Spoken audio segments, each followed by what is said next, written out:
aimed at holistic awareness for all communities in Pakistan.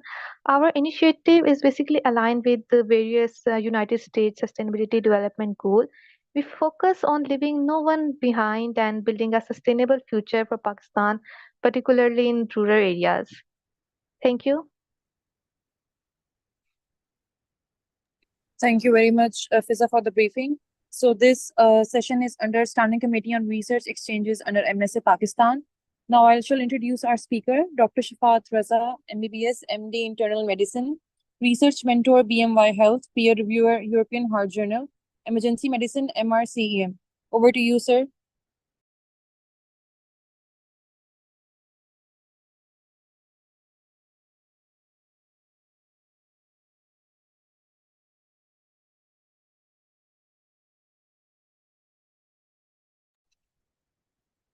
Yes, Dr. Shafaat, am I audible to you?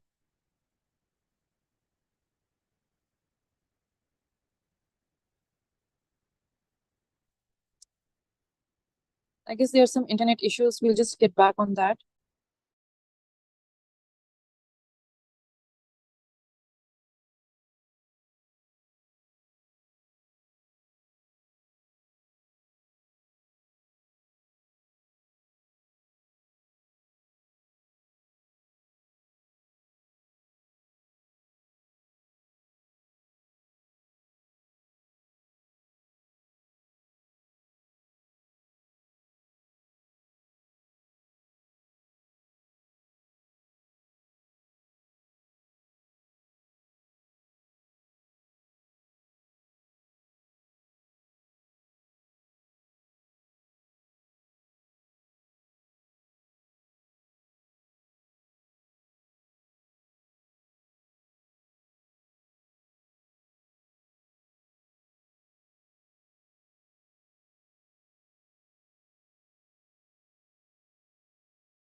Assalamu alaikum, everyone. Am I audible? Please, someone write in the chat box. Walaikum salam. Yes, sir, you're audible. A session.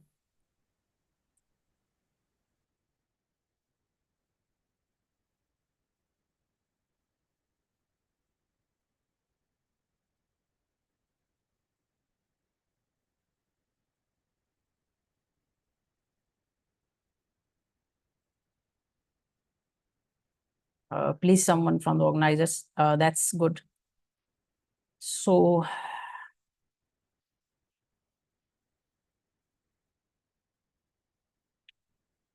today we will be talking briefly on this review article writing. I will give my little introduction.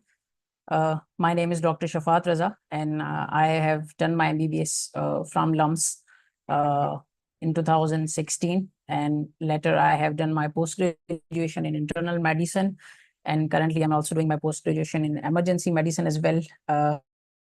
As far as research is concerned, I've been involved in this research work process, publishing, writing, and teaching for past almost more than 4 years, though I've been in this process since 2019 here. Currently, I'm also doing my clinical work in Hyderabad and Karachi, and as well as I'm associated with some research organizations. One of them is BMY Health, which I'm serving as a senior researcher and mentor, where I'm looking after many and supervising many primary and secondary researches. So that's a little introduction about me. Now, in any concept of the research, be it related to designing the research, be it to the writing of the research, or any process, I think that 1 day, 1 hour or 2 hour session is not enough to master anything, or even to convey the proper meaning or the components of those things. But today, what I have done is that it's not very few slides. that's not so crowdy. So I will try to be, more putting meaning to this webinar. So those, I know that many of the people are involved in research and they must have been done some prior work in the research and have published articles or something else. And some of you will be either new or have not carried out any publication or project, but will have some idea. So I will try to, do the things that introduce the concept of review article and the many processes involved in that review article. So just look at objectives for today.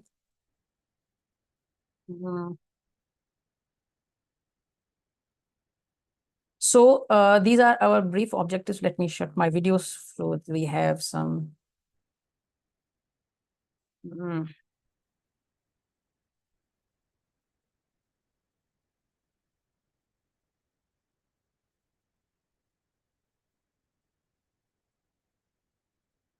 Okay, so let's just finish this. So these are the objectives for today. We will give a brief introduction of review article or review research paper, and we will try to just briefly go through the different types of review articles or secondary research, you can say. Then we'll focus on some key strategies that how you can write some good review articles, and then different tricks for how to organize and structure the content of your article. And then we will discuss a few points related to quality and relevance. And I will be discussing some tools and guidelines that you require for your review article writing, but not only but review, but others as well. And last but not least, but I will just give a quick, recap of this AI tools, how you can use these AI tools, because in 2024, so it will be incomplete if I don't talk about this AI tool integration into research. So that will be the last talk today. So what is a review article? A review article is also known as the narrative review or traditional review article. So a review article is actually, this is a type of a research paper that what it does. It provides you a comprehensive summary and critical analysis. Now here, the two things you have to focus, that review article does two things. One, it provides you a summary, and second is critical analysis of existing research on a specific topic, or you can say a specific research question or research problem. So many if you go through this review articles and you will read a lot of review articles, those review articles will be just summaries, because a good review article or narrative review is incomplete if there is not critical analysis of the literature. It's if you are just writing a summary of the previous published work, yes, it will be a narrative review, it will be a review article, but that will not be, I would say, a good review article. That will lose its essence, because research is not to just summarize something, take something from somewhere and just publish it. It's not. It's the what in research we do is a critical analysis is very important. So you have to be a critic, not necessary to be a negative critic. Just you have to be a very neutral critic of whatever you are writing or you are presenting. So there will be some good points, there will be some bad points, good points. So, but ultimately you have to balance those and you have to actually give analysis of that. So these are the few points regarding the review articles, that in review articles, we first thing summarize and synthesize the current knowledge. The important thing to note here is that in review articles, we do not include any new data or any new facts. Like, say, for example, if we do primary research in which we actually collect the data, say, for example, in hospitals, in clinics, or in fields, because research is not only done in medical field, there is research on other field as well, all the other fields. So some fields in our field, like in mostly in medicals, we usually work in hospitals and clinics and such setups, or even in public health related topics, you go into field as well, into communities and masses. So there you get the data and then you analyze that data. Obviously, you will be encountering some new findings, some new, facts. and figures. So those are called the primary researches, like cross-sectional cohort studies, your clinical trials. Those are all the primary. If you will talk about the review articles, these are called the secondary researches, because we are actually compiling and getting something out of the already published work from the other previous researches. But in review article, in simple review or narrative reviews, there is no new knowledge. You are summarizing and synthesizing the already published knowledge or already published researches on a particular topic. Say, for example, that is related to HIV. If you are working on a domain of the HIV and you are writing a review article, so you will be summarizing and synthesizing the research related to that particular research question in HIV only. So second thing is, in review article, we analyze the trends, controversies, and gaps in research. So another purpose that these review articles serve is you can analyze any trends, any themes or patterns, or sometimes gaps in research. What do I mean by these trends, controversies, and gaps in research? I will continue the example of HIV. Say, for example, you are working on a topic that's related to HIV, and in HIV, we are working on, say, for example, the diagnostic, say, for example, diagnostic problems of the HIV. So if you just working in Pakistan, say, for example, you are working on HIV trends in Pakistan, what you can see that, say, for example, over the last 10 years, what is the trend of diagnosis in Pakistan? Say, the number of cases of HIV in Pakistan have increased or decreased over the last 10 years. So that is a trend that is called as a time trend, that in the last 10 years or 5 years, whatever your domain is, and you have seen a diagnostic, you can say the incidence and prevalence, and you see that it is increasing, say, for example, obviously in Pakistan, it is increasing. So that is a trend, that is a new finding, that diagnosis is increasing. That's called as a trend, or you can also call it as a pattern.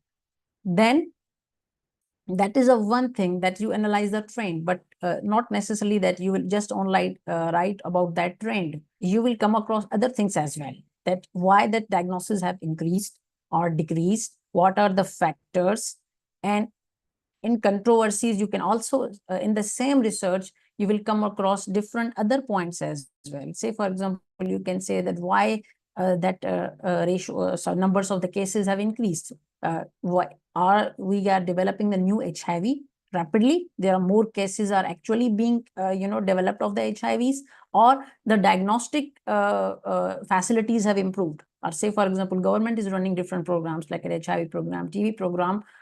So does, due to increase of those facilities, that number is increasing? But actually that's not increasing. We already have that number of HIV cases present in a community, but previously there were not much facilities to diagnose in, even say, in smaller cities, in towns and villages. But now we have got those different methods, quick methods of diagnosis. Even at a basic health unit, you are diagnosing these things. So due to that, your number has also increased. And then in gaps in research, obviously, whenever you do a research, there are always gaps in research. Your research, whatever kind of research it is, it's a primary, secondary, you are actually answering a gap in research, in your research. And your research question is always actually one of the gaps in the research in that particular population or in that particular topic. Say, for example, if we are doing HIV diagnosis research, so there will be a gap in Pakistan or everywhere. There are many topics that have their gaps in research. So you can actually sometimes fill the gap in that research.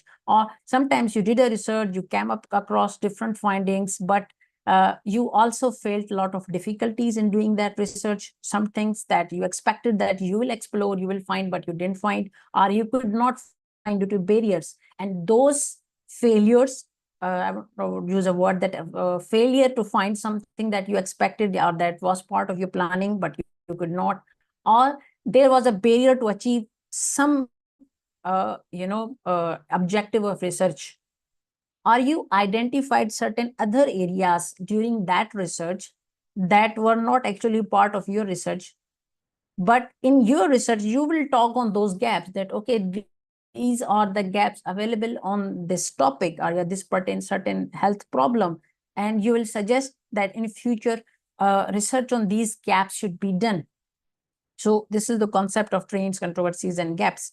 Then it provides a broad overview of a field or subject. That's, I will come across now differences between different articles. This point will be clear. In simple, review articles are a broader overview of a certain topic. If you are talking on HIV diagnostic, you will be very broad in review article. There are not much restrictions in a review article.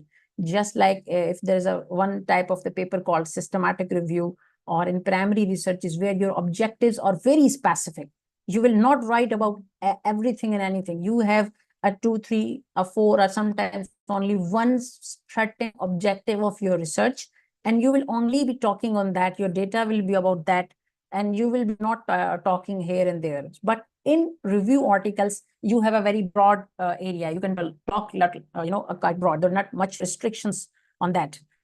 Then this point I have cleared that review articles do not present the new experimental data. We are not doing any experiments. We are not collecting any new data from patients, from field, anything. So, and it often suggests the future research directions. Just I gave example that obviously you will always have some research gaps in any research. There are always gaps, and you will always suggest some future research directions of what should be done, and that's part of every research. And this will be also the part of review articles as well.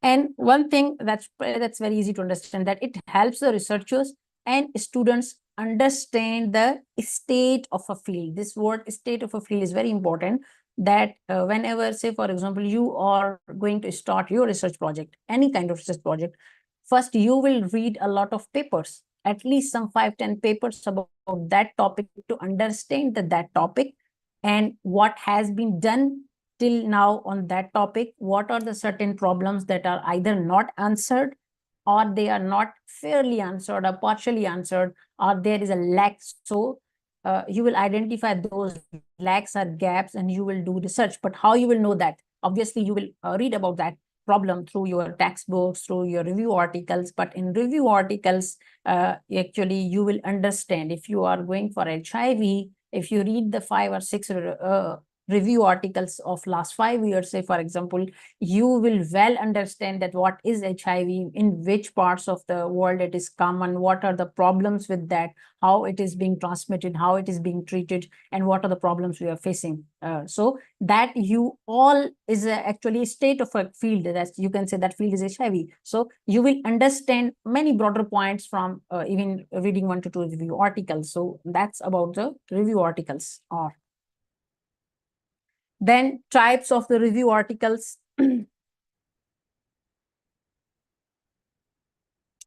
So review articles are actually a very broad term. I'd say that review articles are type of the secondary researches, and secondary researches are those researches in we are looking at the already published work, already done research, and we collect a lot of those researches and then compile the information from those researches, and those researches are actually called as the review articles or review papers, or you can say the review type of research. Now there are different reviews. One type of the review and very basic review type is this narrative review.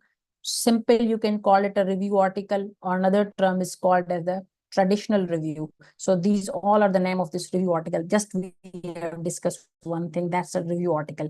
Another type of the review article that's very famous, I hope that most of you must have heard of it, either will be part of that, would have carried out this and would have read it. It is called as the systematic review. And a third thing is actually meta-analysis. That is also kind of a review article.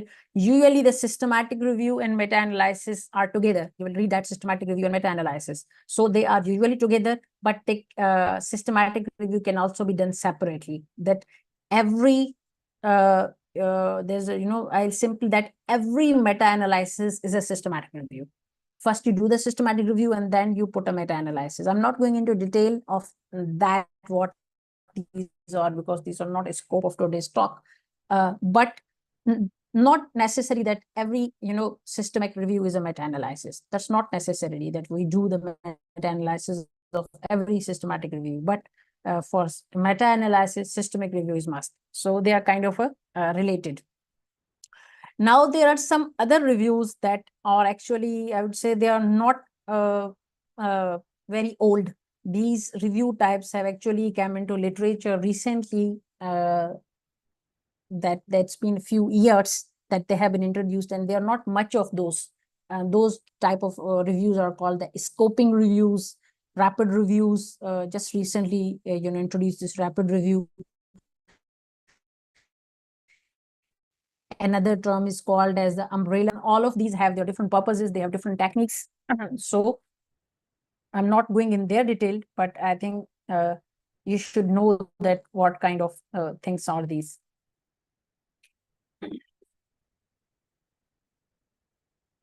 So here is a one paper regarding, how you can write your systematic reviews and meta-analysis. And that's one of the table that I have just copied from that research. That's a difference between narrative and systemic reviews, because I said that review articles are very old, and they are, there are millions of hundreds of millions of papers on review articles are published. And the common reviews articles that are being published are either narrative reviews or systematic reviews. Other types of reviews, they are quite very new. They have been introduced, some in the almost from past 10 years, some are introduced just 2-3 years ago, so they're not much common, they're not being much commonly carried. But these are the two types of the researches that have their importance, that have their place in academics, in literature, and they are commonly being written and published. So there are a few differences between narrative reviews and systematic reviews. In narrative reviews, one thing is, whenever we are doing a research, we actually have got a research question in our hand, and that we are trying to answer. Every research has a research question that answers, or you can say that every research answers a certain research question or research problem. So in narrative review, that research question is quite broader. That research question in narrative review is broader. In systematic review, that research question is very specific. Just I have talked on HIV diagnostics, that you can write simply that,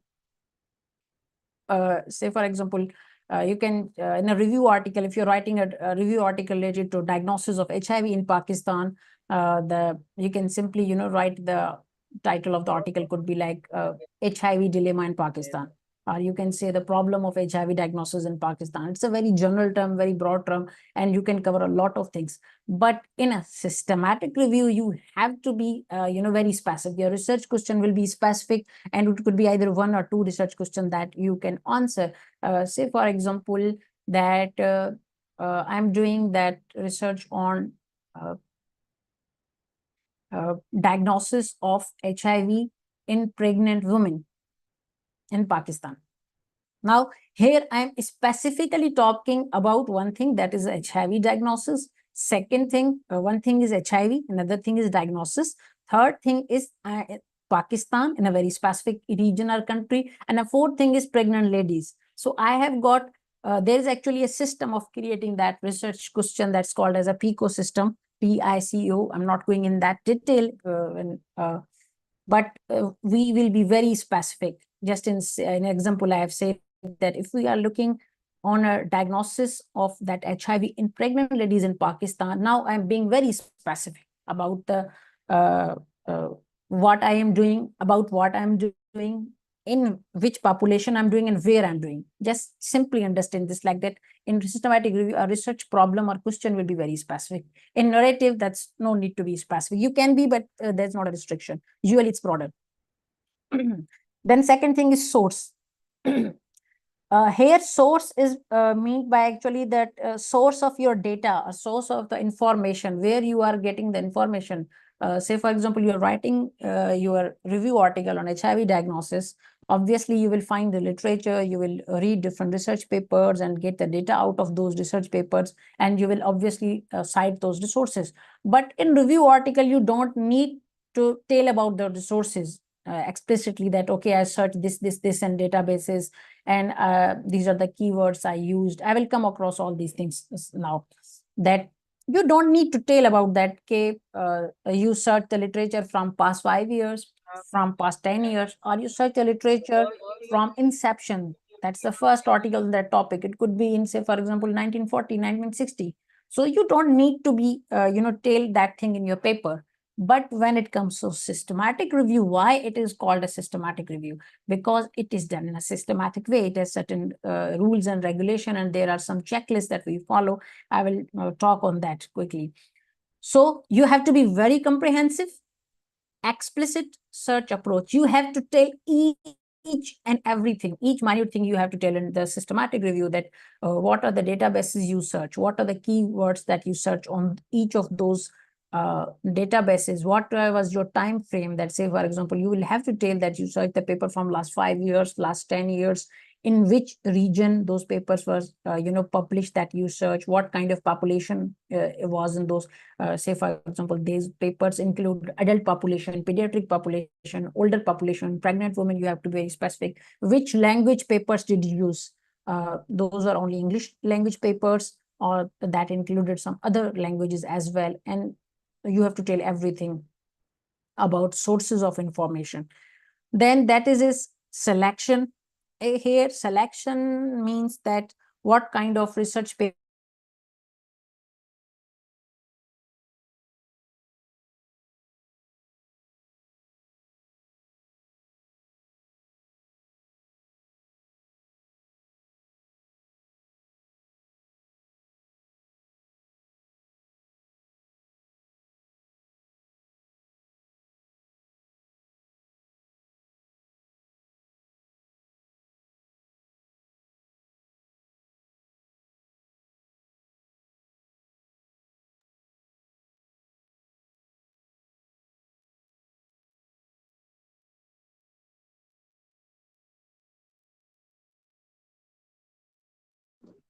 Sir, you're not audible right now.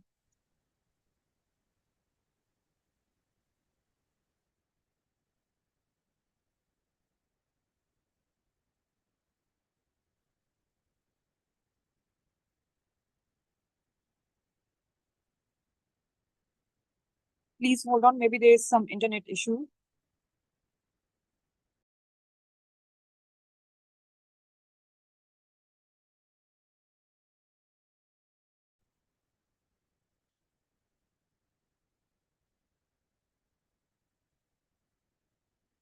Someone from the organizers, please. Yes, sir, you're audible.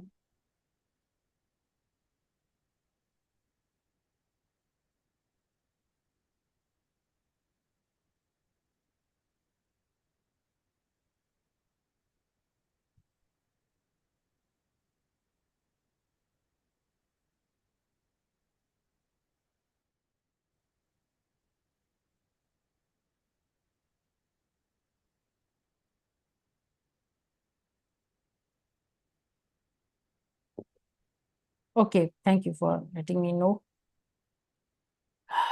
So I was talking about the selection. Here, selection by mean that what kind of articles. So whenever you write the review articles, any kind of review articles, you use a bunch of another review articles or any kind of articles, other papers on that topic. Say for example, you're writing a review article and you have included some 20 papers, 30 papers, or 50 papers from literature on that topic. So in narrative articles, that is usually, I would not say usually, but that is high chances that that selection will be biased, and that could be the unavoidable biases, because in narrative reviews we do not follow a structured a proper well framed structure. We are not following a set of rules and regulations. That's why we are kind of, you can say, we're lax in writing narrative review articles. There are not many regulations and other rules. So obviously this will lead to bias. Whenever you are doing a task or a work that is unchecked, that is unsupervised, there are highly, it is highly that you will make certain mistakes, or there will be something bias. In research process, we call it as the bias. That's a very separate topic, that bias. In systematic review, there will be biases, and they are usually biases in different, but this is very less. That's very less as compared to your narrative reviews. Why? Because in systematic reviews, we work based on some criteria that we actually set before doing the research. We set our target population, that which population's data we will collect, from which years we will collect, from which articles we will collect, from which regions we will collect, and what type of data will we collect. And if we are collecting a data of, say, for example, patients, then what will be the age of that patient? Say, for example, we will collect the data only from 18 to 50 years on a certain problem. So, and say, for example, we will exclude the pregnant ladies and children from that research, or we will exclude the patients admitted in a hospital. For that condition, we will also exclude this. So there is a set of a concept of inclusion exclusion criteria. You must have read in some research papers. So in systematic review, that all is set before you are actually planning to do. Then you will do your research according to your set of criteria, and that will be uniformly applied. So there is no such thing in narrative review. That's why that process, becomes biased. And evaluation here means by evaluation of the published literature or the researches that are previously published on that topic. In narrative review, it's simple to understand. We are not run by certain variable rules and regulations. So it is quite subjective. It depends on the person who is doing the research. If someone is quite senior, he has done many researches before, and he actually understands the process of research, obviously that comes with experience, then the evaluation of the published literature will obviously be better. If there is someone who's just new to the research, just a beginner, and that's a very simple thing, and that's a very undoubted thing, that he or she will make biases, will make mistakes. Their understanding and evaluation of research will not be that good. That comes with experience and time you give to research, because research is not about just reading a textbook. You have to be very analytical. That's not everything you will believe, not everything you will practice. You will see there are a set of parameters that we see. In systematic review, that evaluation is very rigorous and critical. Again, there are some rules to follow that. Then that's called as a synthesis. Now, in review articles, synthesis means, I will give you example that you read 30 papers or 20 papers now, and obviously there will be a lot of data, there will be a lot of information that obviously from those 20 or 30 papers you will include in your paper, but you will not write everything from there. You cannot write 100 pages paper. You will have a very limited 3,000 to 5,000 words, usually that is the length. In that you have to write the every important information from all those 20, 30 papers into this one paper. And how you are going to do that? Obviously, you will collect the important things from all those papers. Say, for example, you are collecting the similar points from all those researches, and those points that are either dissimilar across all those researches, or there is a discrepancy.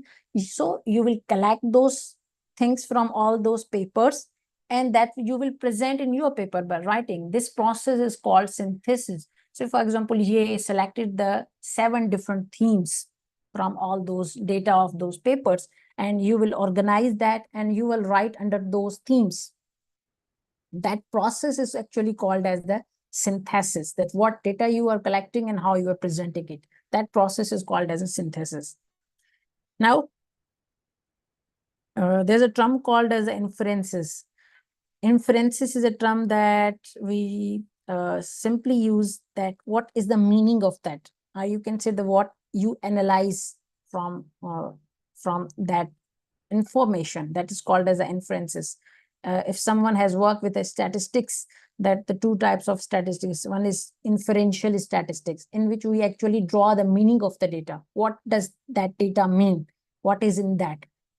How we can use that? What is the practical implication of that data? That process is called as an inferences. So inferences in narrative reviews, sometimes they are evidence-based, but not necessarily, because we cannot run by a set of rules. In systematic reviews, inferences are usually evidence-based. So this is a little difference between your narrative and systematic reviews.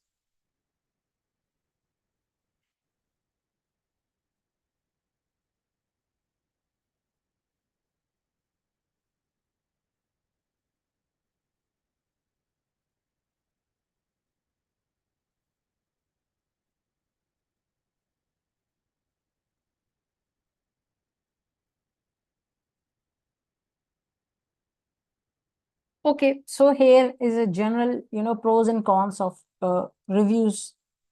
So this is very simple to understand because we have done some talk on that, that in pros are that there will be a broad overview of a topic. You can understand the topic well from a literature review. If you are, say, for example, you are going to understand about the recent advances in diabetes management, and you are opening a review article that is published in year 2024, that's quite recent. And that's pretty sure that you will have a broad overview of everything important. If it is a good review article published in some good journal by some good author, so that's definitely going to give you a very good overview of the recent drugs, how they are used, their side effects, what is the safety profile. But if you are opening, say, for example, a cohort study or clinical trial on one of the diabetic drugs, that one paper will be talking on that either particular drug or on a particular trial or a particular population. You will not be able to understand this recent advances from a one cohort study, one clinical trial, or one cross section. That will talk about their own research. But review article on a recent advances in diabetes will give you the summary of everything you wish to know. This is the one pros of that. If you want to understand some topic or problem in a good depth, read some of the review articles first.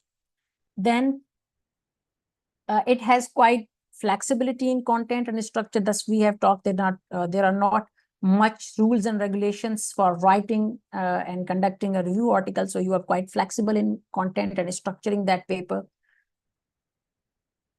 Whereas in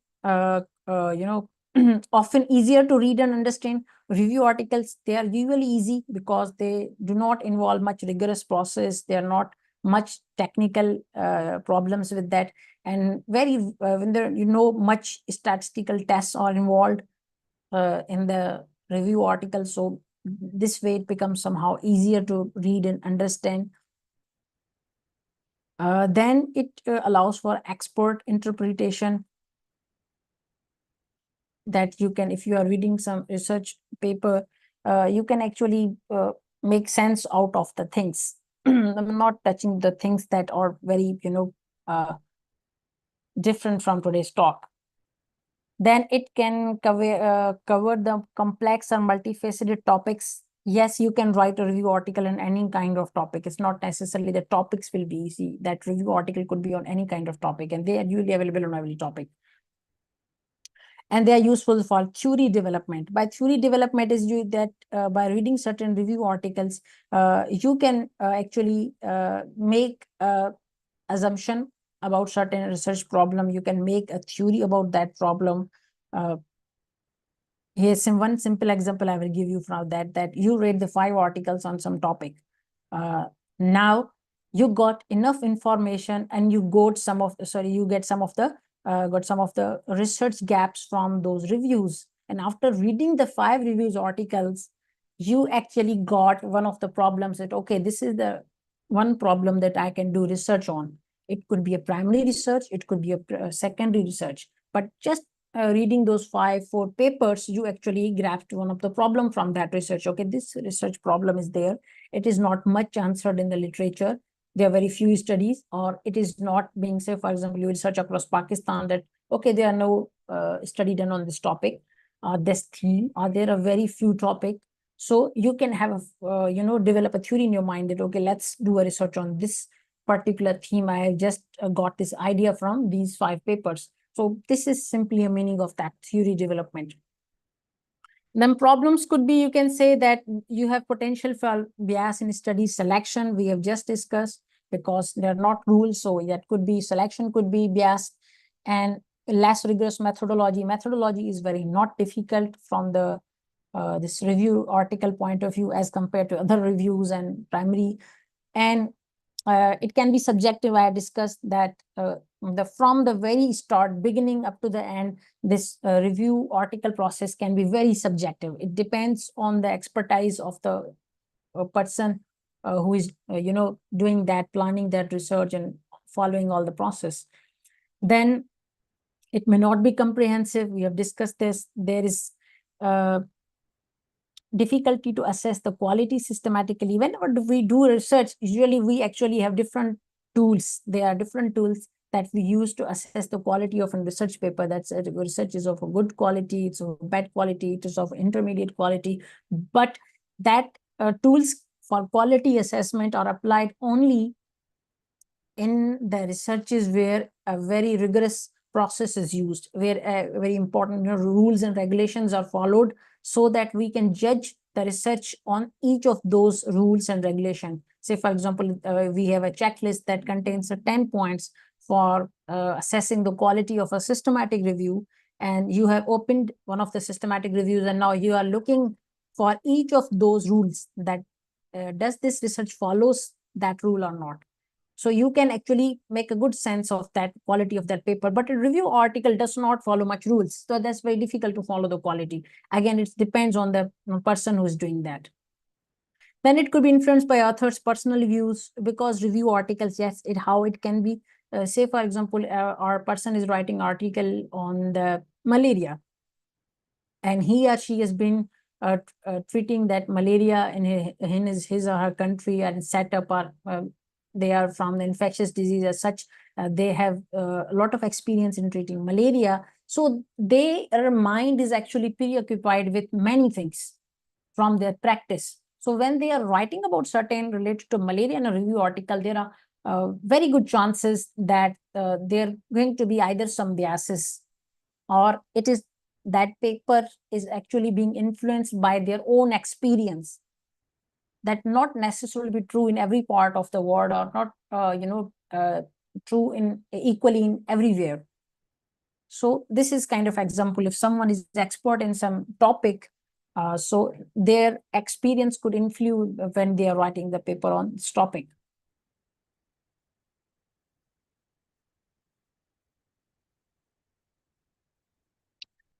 Okay, so here, this is the same paper this is the link available. I will share all these links with you guys, that how to write your first research paper. This some things apply to this review article as well, that in article review writing, you have got structure.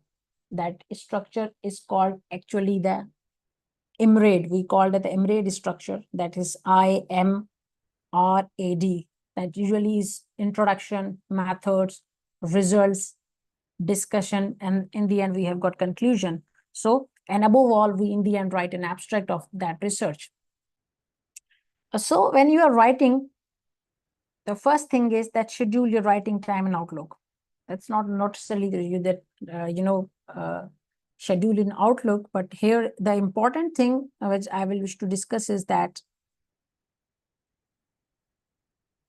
start with an outline. Now, this is something that applies to every kind of research, but it is very important when you are writing a review article, that you should have an outline in your mind. You can write it on a paper, you can write it on a Word page, that what you are going to write about and what things you will look for. And then I will come to this outline quickly. Then you will continue with your draft, your writing. Now, good thing is, in review articles, we don't have a section called as a materials and methods, so I will not discuss it. There is no as such results section in review articles. In other all types it has, so that is also not is there. Introduction, you will be writing an introduction for review articles as well. There is no formal discussion section in review articles. There's no separate discussion in the review articles. So this is the one thing from here, is that start with an outline. So this is another paper published in Heart, Lung, and Circulation. It's not a very old article, and it says that how you can write the narrative and systematic reviews. So it discusses very good points related in tasks, tips, and traps. And its link will also, I will share with the organizers, so you can get the link to both these papers. I found them quite, easy and, very helpful for someone who are beginning their process. So here the outline thing that I was talking about. This outline, I have taken the picture from the first paper that I discussed with you, that how you can write your first paper, how to start. That what do I mean by an outline? So first thing is, in outline, you write that what is the topic of my paper. simply, I will continue that example. If you're writing an article on that HIV diagnosis, okay, that is your topic, that you are working on something called as, a diagnosis of HIV. Then why is this topic important? Second thing is, on outline, you can write like that, why is this topic important? Because there must be some importance that you are writing that article or doing any kind of research. That research should have its importance. Then this is something, hypothesis, I will not discuss it. That is actually not explicitly a part of your review article. And fourth thing is, yes, what are my results, including visuals? What does it mean? There is not a formal section of results in review articles, but obviously you will write the finding. There are kind of the results. And in those results, in every kind of research, it is advisable that you should include some visuals. Or by visuals, I mean that you should have some figures, charts, and graphs that make your paper very beautiful, that make the findings and results of your paper very loud and clear, rather than reading multiple pages. By just looking at one of the graphs and figures, you can understand that, okay, what were the results of this paper, and obviously what are my major findings in that paper. So this is how you can create an outline. Structure of a review article. Now, in review article, the structure is quite simple. It's not as complicated as in review articles or like in primary researches. So simply, the review article has 3 parts, and it's throughout the paper you have only just 3 parts. First part is your introduction, as with the other research papers. Second part is called as a body of your research paper, and third is just simply a short conclusion of your research paper. In all other types of researches, be it a primary researches, all those cohorts, cross-sectionals, and even in secondary researches of systematic reviews, meta-analysis, you have got that IMRAID pattern. That is called, you have introduction, methods, results, discussion, conclusion, and that all those things. But this is very simple. First, you have to write the introduction of your research problem, and then in the body, your body contains actually the detailed findings of your literature review that you carried out for research, and that we have discussed previously, called as a synthesis. That how are you going to organize and structure the findings of your research that obviously you collected from all those literature reviews and papers that you collected that were relevant to your paper, and you got a lot of findings from those papers. Now, how are you going to organize, structure that findings in a process called synthesis that we have discussed? I will discuss more on that, and will quickly, discuss one of the review articles with you, in which you can see all those things. Then it will be easy to understand. So that all includes body. And in the end, you will have a short conclusion section, as with all the paper, that you will write a simple summary of what findings there were there in your research.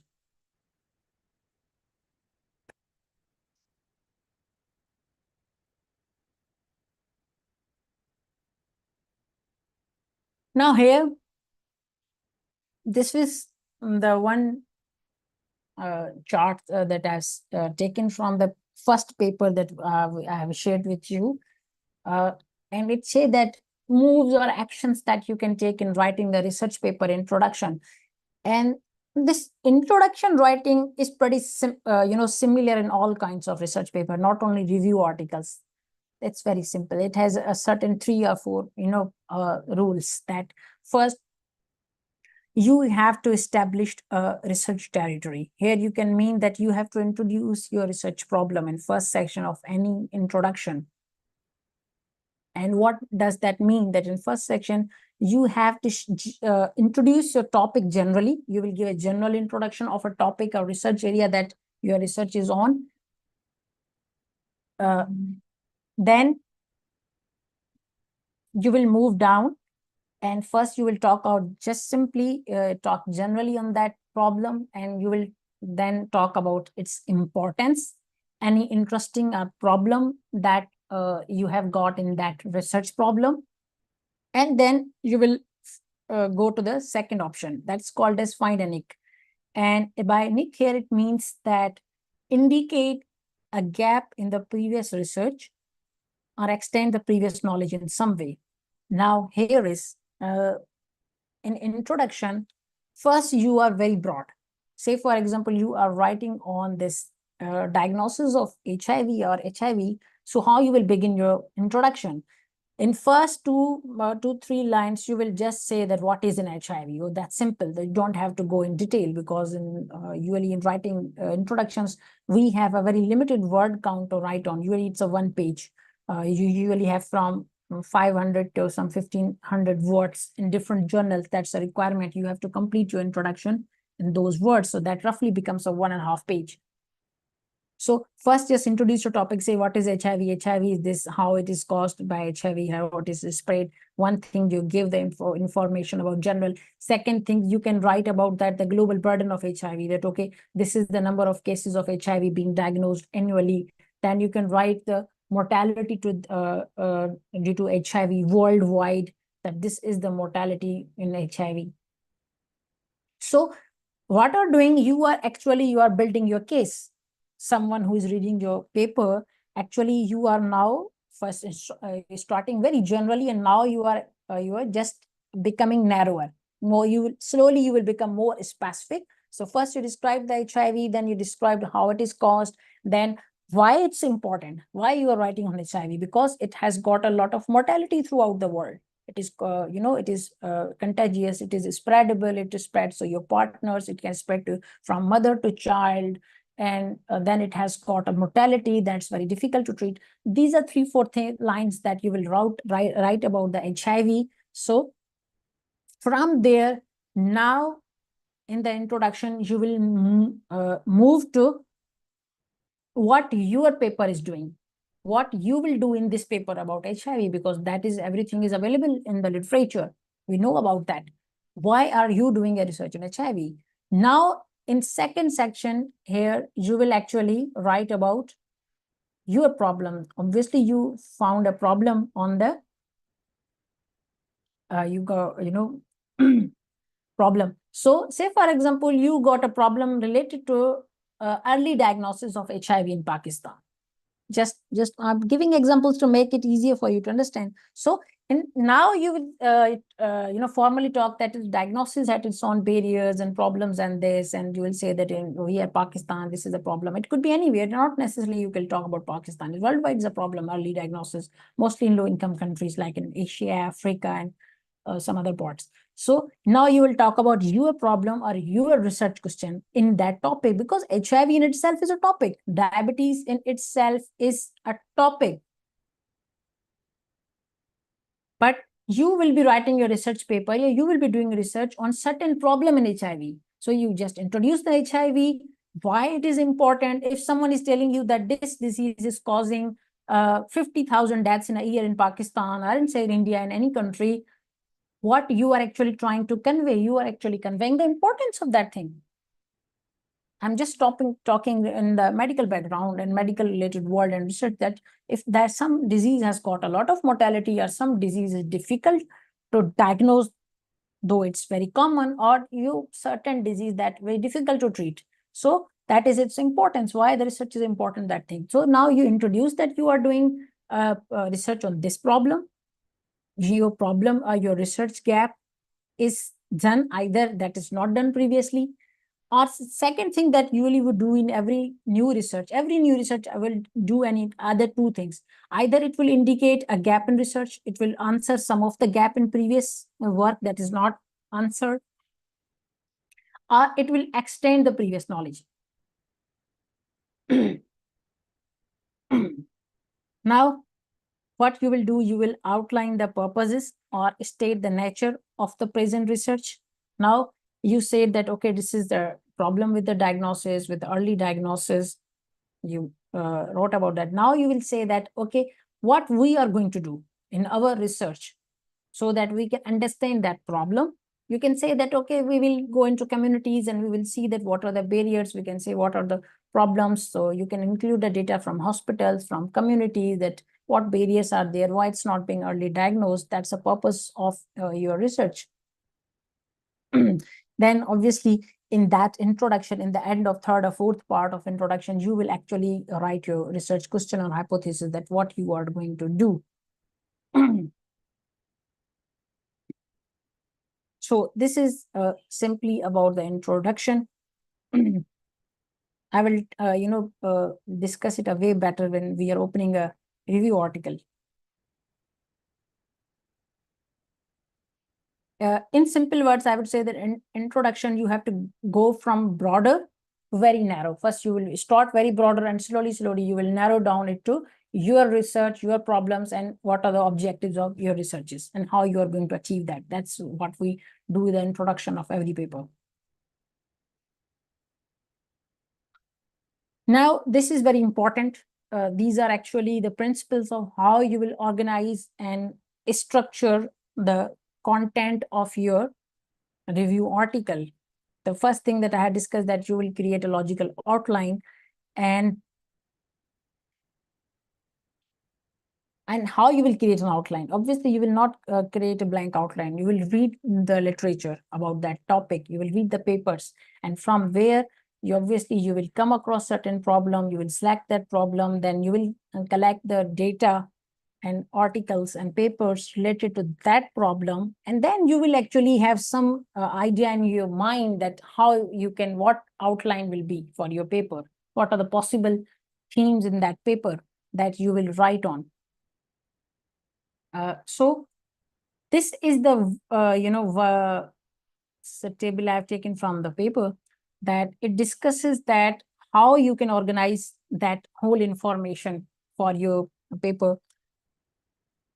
So there are some ways that have simplified the ways. One thing is that you can organize that information that obviously you will get from the literature of those. Say, for example, you collected 30 papers or 20 papers or more. You can organize the information from those papers in one of these three ways. Either you can structure and organize that information in a thematic way. What do I mean by thematic way? Thematic way, that you will identify the certain sets of information from all those papers. Say, for example, if you are working on a paper called Recent Advances in Diabetes, and you have now read a lot of information, collected that important information from those papers, how you will structure it. Now, say, for example, I'm doing structuring that information in a thematic way. How?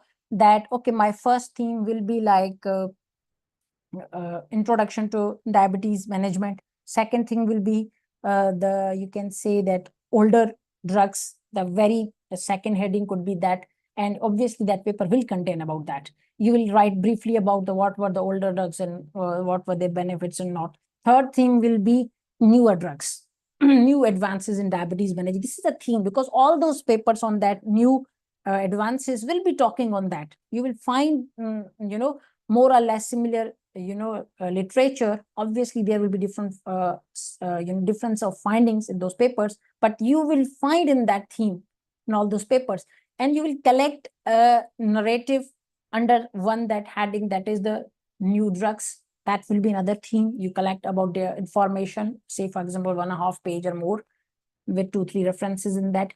And a fourth could be now newer drugs that cause the weight loss.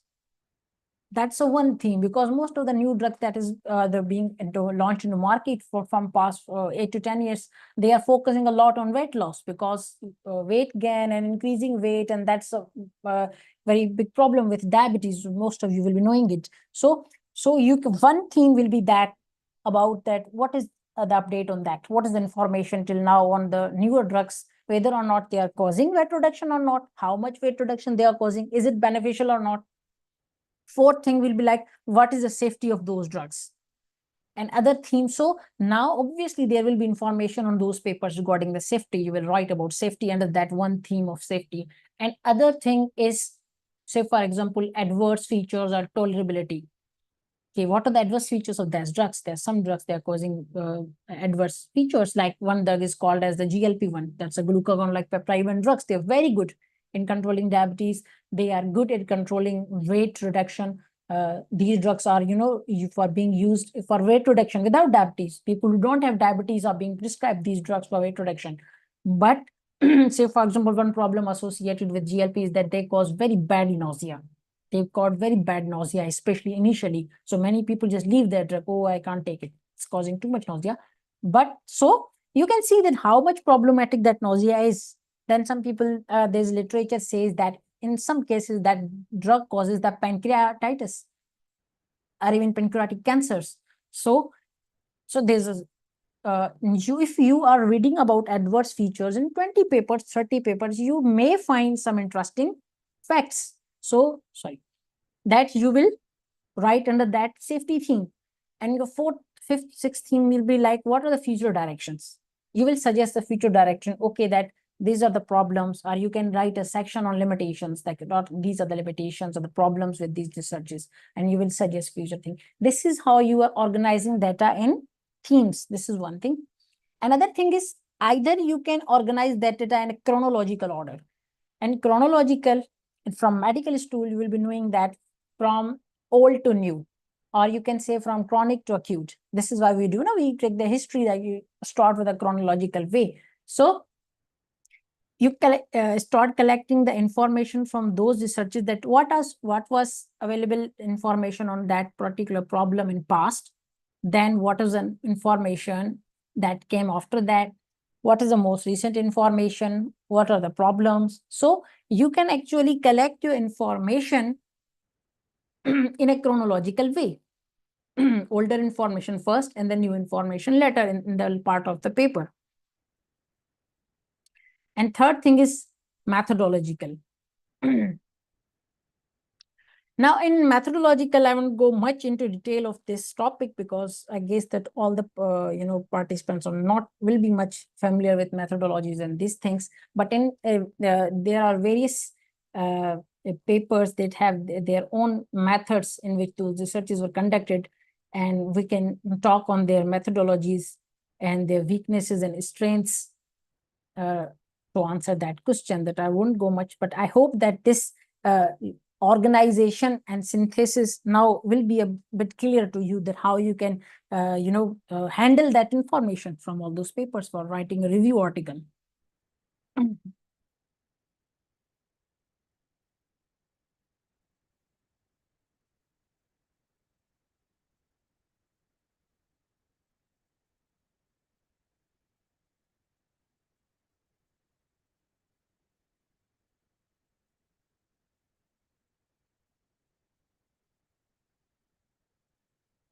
So here is databases. I've talked about a lot about information, data, that from where that data will come, from where that information will come. Obviously, that will come from the previous published articles, papers, researches, and literature. And where can we find these researches? And I think many of you will be familiar with at least some of those things. And these all are called as the academic or research databases, where actually all the published paper, most of the published work is uploaded, and you can find those research articles on these databases. And on the top is PubMed. Always it's number one. It has the most number of the medical research papers, in more than I think 40 million. So you will find the papers from PubMed. Then another is very common, is called this Google Scholar. This is very common. It also contains the most papers. That's very widely used in literature review. You will get the papers through that. Then another thing is that this Cochrane library. Cochrane is a very organized and structured organization for research. That's a very you can use. Then you have got other databases like this Web of Science. It's very famous. You can get information from there. Then there are others like this Kinal, AppSco, JSTOR, and this one Semantic Scholar at the end. It is a very excellent database as well, but it's an AI-based, new AI-based literature review, just like we can say that it is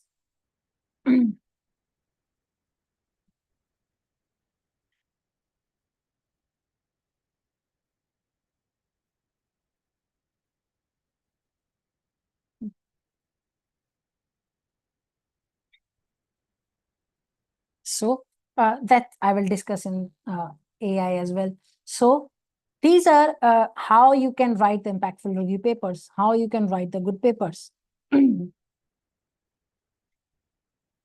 I hope that you are not being like this. The guy is just, very upset.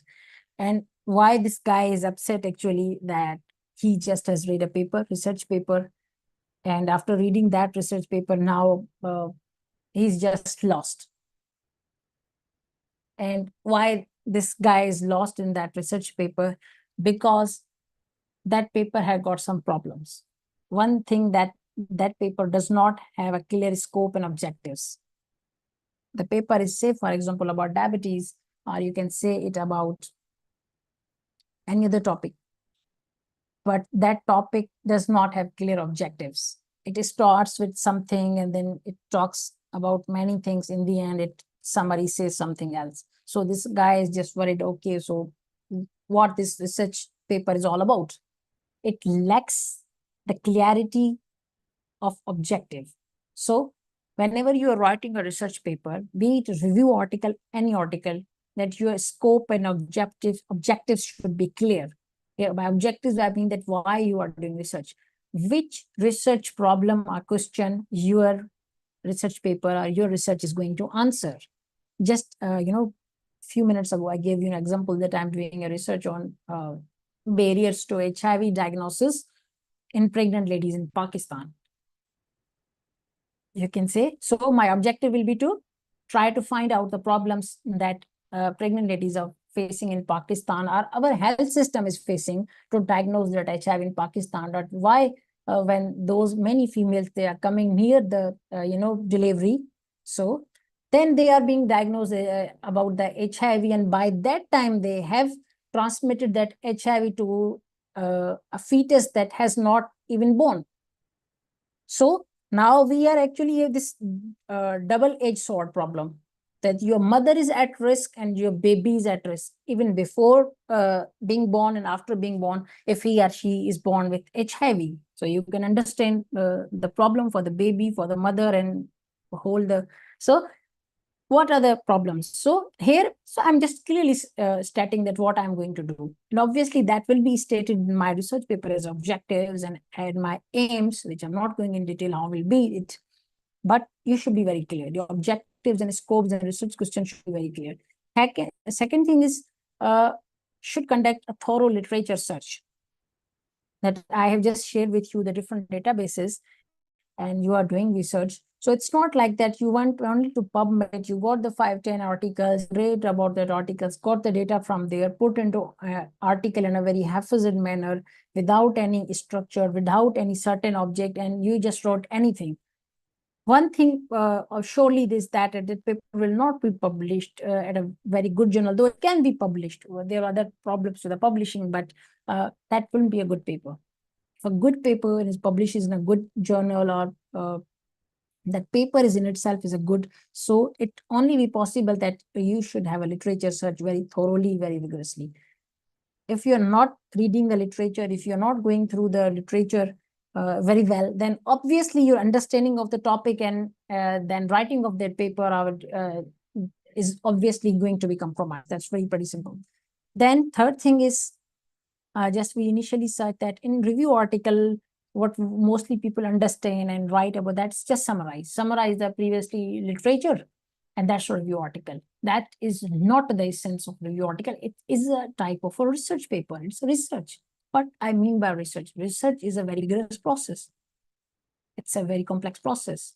It has its value. Why? Because it is a rigorous process. So any research paper, not only the review articles, if that lacks that critical analysis by the author or authors, then it's just like your textbook. If you open your textbook, medicine textbook, surgery textbook, any textbook that contains the a good amount of information on topic, if you will just open the diabetes book. Now I don't know about the basic books, but if your clinical books, the recent most book will obviously contain all the things related to its burden, its diagnosis, information, everything will be, but it will not give you that much detail like in research, what is going on in research and what's being, but so you have to analyze. It's not like everything you read or everything you find is relevant, is important, and is applicable. You have to put your own critical analysis, and how that comes. One thing, it comes with experience. Second thing, if you're a doctor professionally working, it comes with your clinical practice. Third thing is in your literature review. If you have read 20-30 articles very well and you got the problems, and you say that out of those 20 papers, there are 12 papers who are talking about something, some theme in a very similar way. That's a very strong information that many papers are talking, but the 8 papers, the 8 different researchers from different region of countries have found a very contradicting or a quite different results for that same problem, same theme. It could be, say, for example, it could be related to drug. So if you are being influenced by only those 12 papers that have written everything good about that certain drug, and you are in your paper also writing that this drug is very good, very good, very good, very good, and you are not writing about the data or information from those 8 articles, and you are not commenting well on that, and you are not being critical that, okay, this is being found in majority of the articles, but a significant number of papers also says this. Significant number of papers also found this. So here you will say that, okay, this is the problem, we have to also look after that. And in future research, you can say that, okay, now why those researches that gave a good results, and why those papers. Say, for example, in the end, you can just say that, okay, the papers that are not giving good results about a drug X, why they didn't give a good result, and you can write about that, critically write about that okay, most of these papers, say for example, those 8 papers that were not that didn't come with some good results about a drug called X, and then you just analyze the papers, that at least 5 of those 8 papers, they had a very small sample size, that the number of the participants that were in that research, patients were in that research, were very low. That could be just less than 100, or could be 150.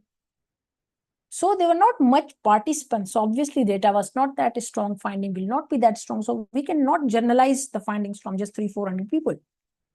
Whereas the findings from other 12 papers that combinedly include some, say for example, 10,000 patients, data of 10,000 patients. So here you will more support to those findings, positive findings. Why? Because the one thing in their favor is that those papers, those researches has a large number of data. That's the data of large number of patients or samples. That is the strength of those papers, or the strength of that finding. Whereas this negative finding or different finding has got one weakness. It is a very significant finding, but it has also got a weakness, that it comes from a very less number of patients. So this is how you have to be critical of the finding. You will just not write that out, 12 papers write that this is very good drug, 8 papers write that this is not a very good drug, blah, blah, blah. So reader will be confused. Okay, that's not a much difference between 12 papers and 8 papers. You can understand that is not a big difference between 12 papers and 8 papers. 12 papers say it's good. If someone, you got a voting from 20 people and 12 people say about me that he's a good person, but 8 people say, no, he's a very bad person. Now here you will be confused. You will be in doubts because there's not a much difference. But if 18 people say that he's a good person and just 2 people say that he's not a good person, you are pretty sure that these 2 people have got some problem with that person, either vice versa. So you will believe in majority. Then you have to be very critical of your findings. First your findings and then be critical. Don't only just write the summaries, be critical. And then in that literature review, you have to identify the gaps in current knowledge. That whatever you are going through, you're reading, you're doing a research and you're reading about articles, you also try to find the gaps in current researches, current knowledge. where, because every paper will list its limitations, and those are the gaps. Every paper will say, okay, we did this paper, but our paper had some limitations. We were, we have less time, and we have less number of participants. We could not get the data of this much of patients. And, you can say that we included these kinds of patients that influenced our papers, our results. So they try to find always the gaps in the literature and then report those in your paper. That increases the strength of your paper, understanding of your paper. Then this is present the balance point viewpoints. I have just given a very detailed example on that. I hope that that point will be clear, that present the balance viewpoints. Otherwise, you will be biased. And in the end, this provide valuable insights and future direction. Every kind of, this is common with every kind of research, that you have to provide insights and future directions. Just like I say that in that example of 12 and 8, that you suggest that in future, there should be, some big researches should be planned, like, researches should be planned with large number of patients, so that we can get the powerful data that can be relied upon. Or you can do the multinational researches, like in most drug trials, they are multinational. They are being carried out at 20 different countries, 40 different countries in different hospitals. So one, to increase the number of patients and also the diversity. It's not like that one drug has been found useful only in China, and then you can't say that it will be useful with every nation, because Chinese have got a different set of genes. They are very different people, a different population. Their diet is different, the environment is different, we are different, Americans are different. You cannot generalize. But if a drug trial has shown that it's beneficial in 30 different world countries, like in most of drugs that you are now using for hypertension, diabetes, and cancers, they have been approved like that. They have been tested in multiple countries at a time in different trials. That's why they got worldwide usage. I hope that this point is clear.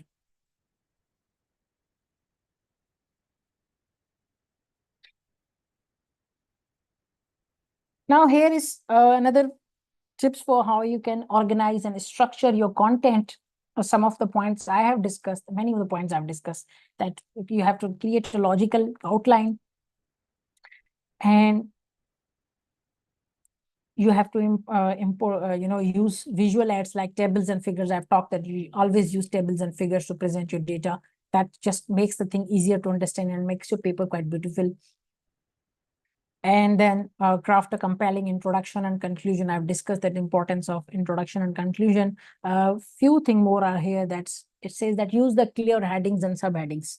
Yes, in review articles, it is very important that it's not like you started writing, and you finished, and it was just a plain 8 to 10 pages, say, for example, 5,000 words in a research paper, and without any heading.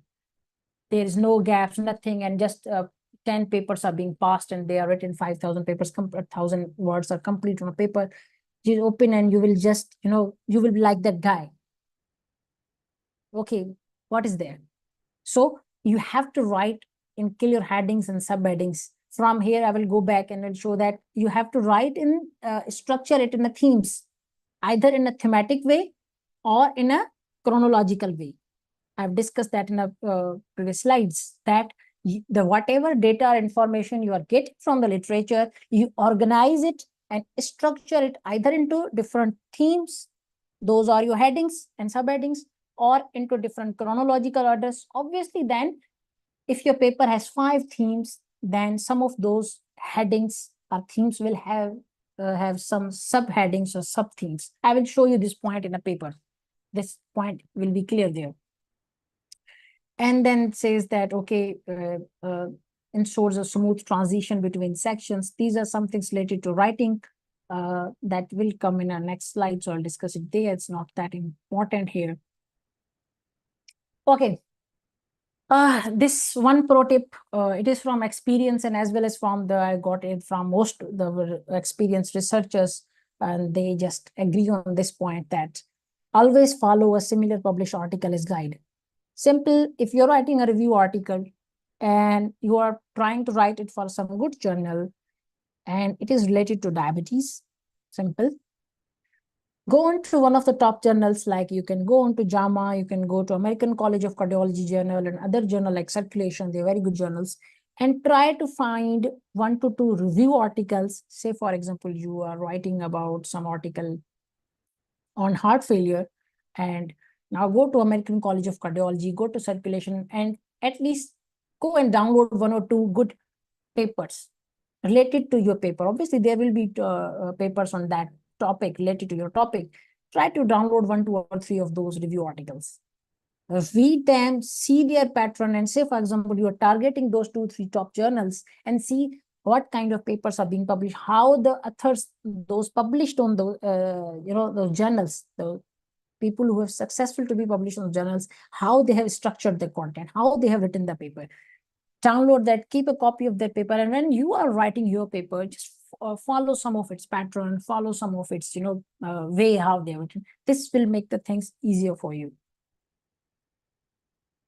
Like in systematic reviews, it follows a certain checklist or guideline that is called as a PRISMA. And worldwide, most of the systematic review articles are being written with the help of PRISMA. PRISMA is a very detailed document. It is all the 40 to 50 points. With each section, it will literally it will tell you everything, that introduction, what things you write in method, write about this, and you just keep following that PRISMA. And once your paper is ending with that PRISMA, you will literally have every point that should not be missed in a good systematic review.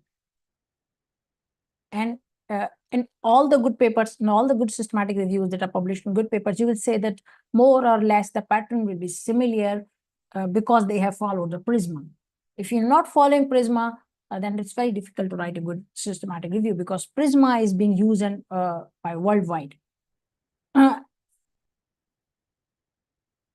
So this is related to the graphs and figures. These are different kinds of graphs, like bar charts, graph bars. So you can when you can use such things in your paper. These such graphs are less commonly used in reviews because they really come from the data in primary researches. But obviously, there are some papers in which we use the graphs. Mostly in review articles, you can use either the tables or the figures.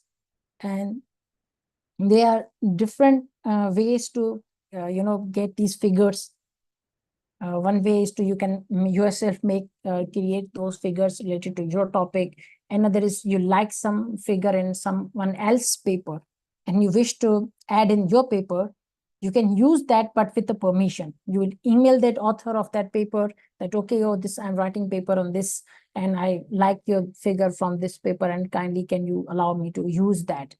If he or she allows, mostly they respond. Sometimes they don't respond and say no. If they don't respond and say no, you can't use that, because journals will ask that. If you have submitted a figure, they will ask you, did you make that figure yourself, or you got from some other source? If from other source, where is the permission? So you have to be, you just cannot copy. Say, for example, this is one of the figure that is from one of my recent published articles, review article. And I made this figure myself. Let's see, it's a very pretty simple figure. It's on some of the mechanism of in the body. And there's a website called as a BioRender. Some of you maybe know it. So this say it has a logo here, because I was using free version. Even free version, you can do a lot of work. In paid version, this watermark will be removed, but in free version, that is there. So you can go to biorender.com, and there are a lot of features. You can make literally any kind of, image and figures. And these images will be just like many figures are there in your textbooks and your research articles. So this is the one thing I just created in a few minutes myself, and just edit it into my paper. That's pretty simple. So now, if I have, obviously I have written a whole big paragraph on that mechanism in that paper, but just looking at that figure, that's easy to understand, that mechanism. Even if you are not getting that figure before, but once you just give a quick read to that paragraph, you will, and then if you say that you still don't understand, just look at the graph, and this figure will make it easier for you to understand. So this is another way to, increase the productivity and excellence of your paper. So this is some techniques how you can enhance the quality of your paper, relevance your paper, One thing is that stay up to date with recent publications. Whenever you are writing a review article, try to use the recent most papers. Mostly it is recommended to use at least papers from last 5 years. Maximum you can go into 10 years. I mean, you can go beyond that, but you have to tell that. But it's usually, if you are writing review, the purpose of review is to, summarize the current knowledge, talk on current knowledge. So if you are writing a review and you are using articles from 1980s, so that's not going to serve the purpose. So try to just stick with the recent papers and then engage in this critical thinking analysis I've discussed.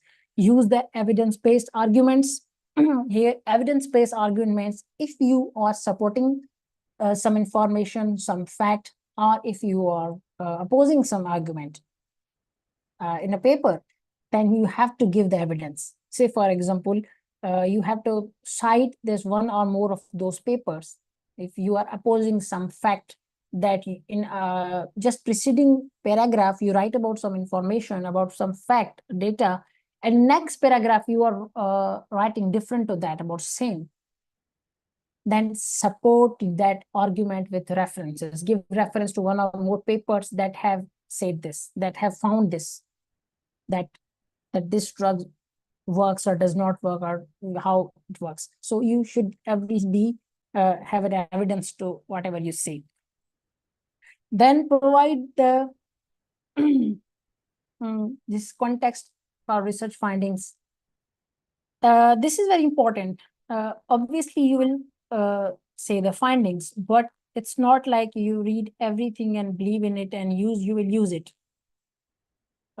Simple, I will give the same example that if a drug was found useful in China, and you are writing a paper and you are just overly supporting that, okay, this drug is really good, this drug is this. No, you will talk it in a context. Okay, that this is a new drug, it was found useful, it has pretty good results, but you will say that that drug was tested in China.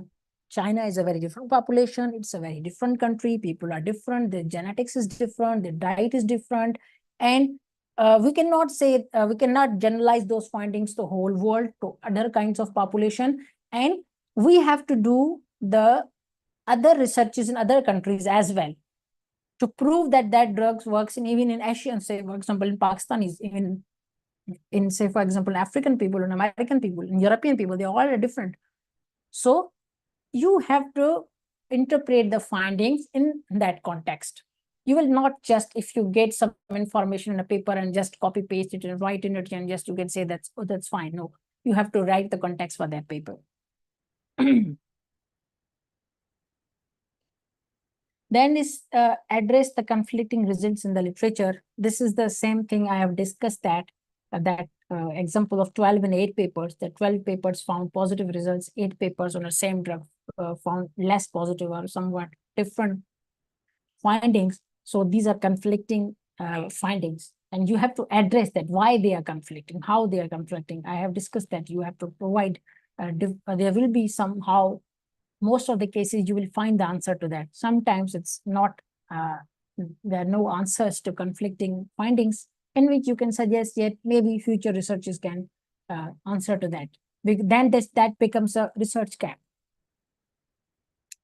And then highlight the practical implication of the review. Now, this practical implication is pretty, fairly common to all kinds of researches. That whatever the findings you find in for any research, it could be a review, systematic review, it could be any other type of the research, that whatever the findings you found, now what are their practical implications? Simply, what are the practical uses? If you found that drug X is good in treating, say for example,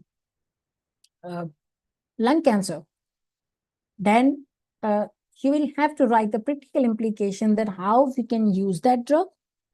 And say for example, you are writing that in can that drug be used in countries like Pakistan, like India, like Bangladesh? They're not very rich countries, they're not very advanced countries. Can that be used practically? Is it possible?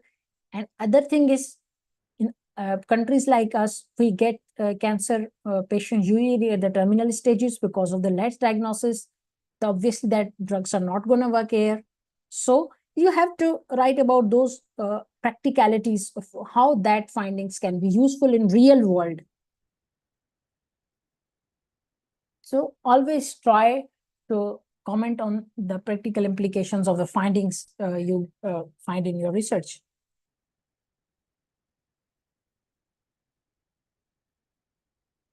Then this is actually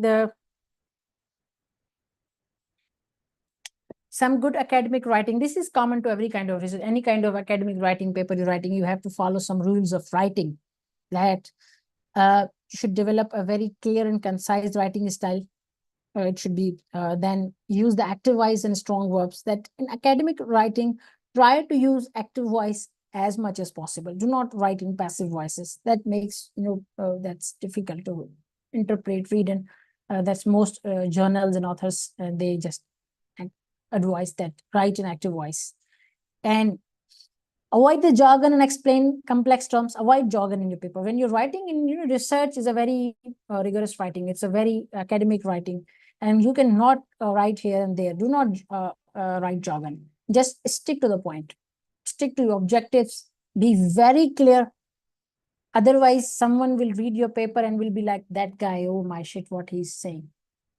Like I review the articles regularly for different journals, and many times we find the articles, I just read the title, I just read the objectives, okay, this is what they wish to achieve. I just quickly do not read the introduction quickly, I just go into the methods, because every different research, every different problem requires a different set of methods, and then I just say methods, and I just be like that guy, he was saying that he will do this, and in methods he's just he just changed the direction. He's telling me the methods that you really can't answer his research question. And that very point I find this, that okay, his methods are wrong. That's not a problem. He could be either a new researcher, either he was not supervised well, either it's something else. But that research just you read, okay, oh my God. You won't read that paper further. I will just put the comments, okay, these are the problems, either revise it, send it again. If that's improved, okay, otherwise, baba. You will, that will not be published. Or sometimes, okay, the methods are well, but when you just reach the result section, oh my God, the results are very different. They are very contradicting each other. At some point, he or she says something. After in a second paragraph, it just talks very, 180 degrees to that thing. So you say that, okay, there is some problem. So avoid the jargon and just, make the things very clear, and do not write very long sentences. This is agreement that in research, take the research paper from any top paper. It could be New England Journal, it could be JAMA, it could be ACC.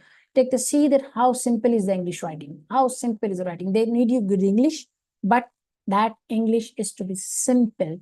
Because in academic or research writing, they are not taking your English exam. That's not for you. You should be writing English like someone who has masters in English. Not masters from Pakistan, but a PhD in English literature. No, you should have a clear language. You should have used good verbs, and it should be very understandable. And obviously, like people like us, we're not native English speakers. We're not from. We always find difficulty, no matter how good we have been in English. We always have problem talking English. We have problem in writing English. No matter if I live in London for 10 years, I will still have problem because I am actually not a native Englishman. So what then do? Obviously, there are tools. I will just discuss on those tools. You will be knowing many of those tools. You will use those tools in the end of when your paper is ready, and they really improve the English of your, that paper content. They just improve it to 70 to 80%, and usually journal accept that. Sometimes, that paper is written in a very bad language, and or you don't know how to use those tools. So that causes a problem. Otherwise, that's not a very problem, but that what should be. It's not like just you completed the paper and just go and submit it to journal. No, you have to take care of your writing as well. No matter, it could be very good paper. You have done a very good research, but your, write-up is quite messy. Then just, I'm not going to publish it. They are going to return it. Then thing is, cite the sources accurately and consistently. This is cite. To cite means to give references, that whatever you write, give a reference to it. Then give the accurate references. It's not like you gave a reference number 15 to certain argument, and if I open that paper, that reference number 15, a paper opens, and that is paper is talking about pancreatic cancer, and your paper is about, say for example, ovarian cancer. You wrote something about ovarian cancer and gave a reference, and once someone opens that reference and that opens to be something about pancreatic cancer, oh my God, that means that paper will have more problems. So you have to correct the references correctly. Then once your paper is written, done, always seek the advice. Send this paper to someone senior, to some of your colleagues with more experience than you. If you are working in a supervised environment, just send it to mentors, give a request that please review my paper and give me some suggestions. Obviously, he or she can review, and if he or she is experienced, it doesn't take much time, unless it's a very different kind of paper that involves a lot of statistics. It's like they can give you feedback on, okay, you can improve your question, you can improve your writing, you can improve your findings, add more figures, this, and you can get a feedback. And once your paper is better, with every feedback, your paper is better, and then you can submit. And it's okay, revise and refine the multiple drafts. It takes a lot of, first time you write, and then you will come across a lot of mistakes, findings, language mistakes. You will not like yourself, okay, you will just improve it. And after 2-3 days, you will see, okay, I need this improvement. And some usually journals, first time, so very rarely, 98% of the times, whenever you submit, you will get 1 or 2 times your paper back with different recommendations. So you will improve your paper.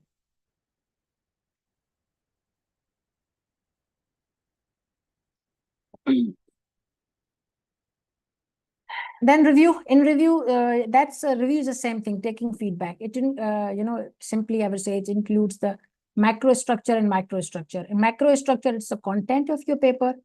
In micro structure, it's small things like your writings. It's not a big thing.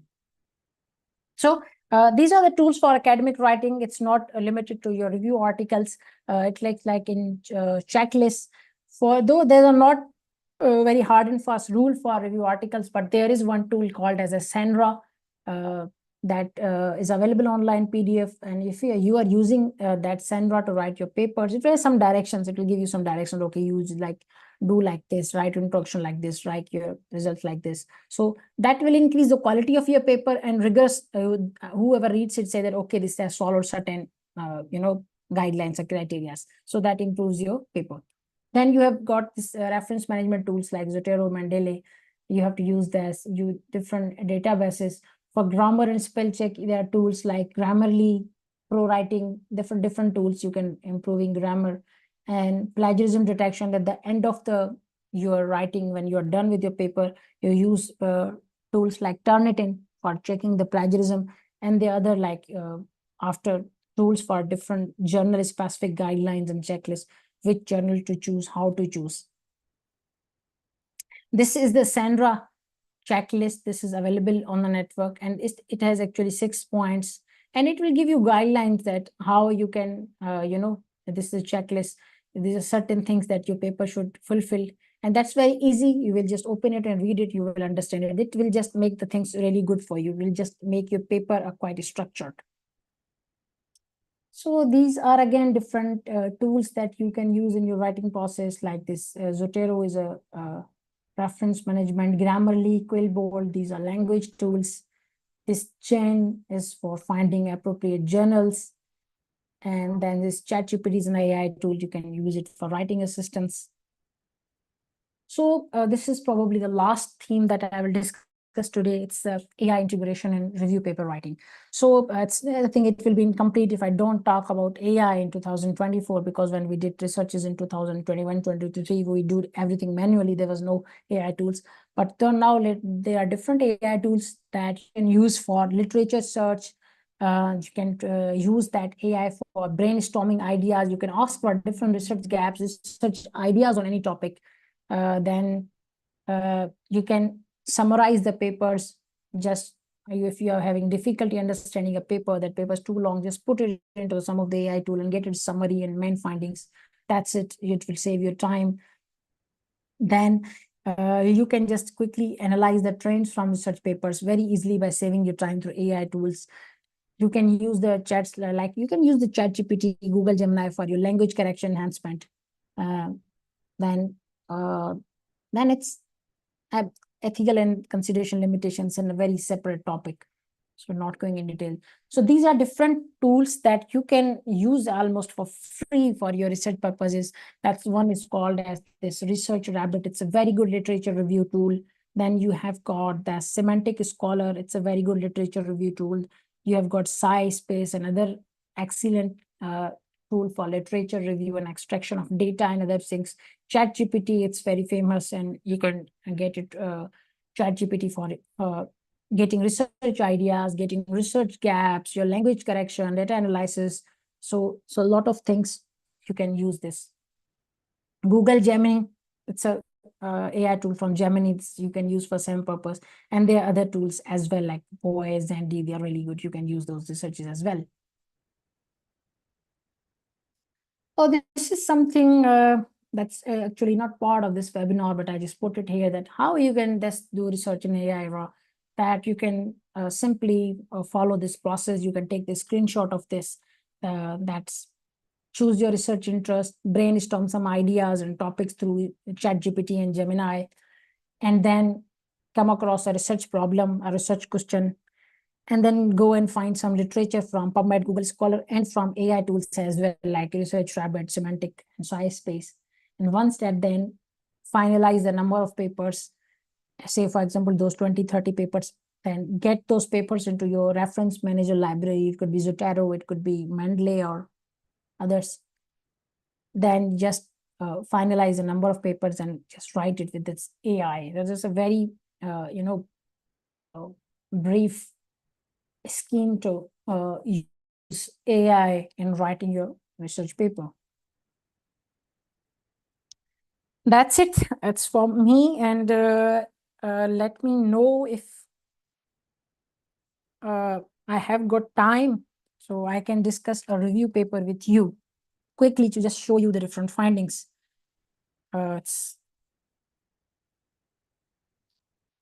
Yes, thank you so much, sir. You may share the review paper.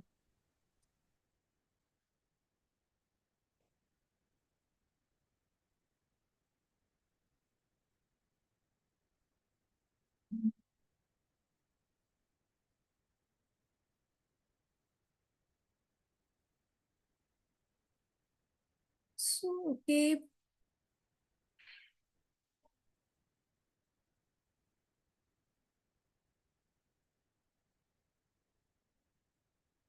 Just give me a second and I will discuss one review article with you.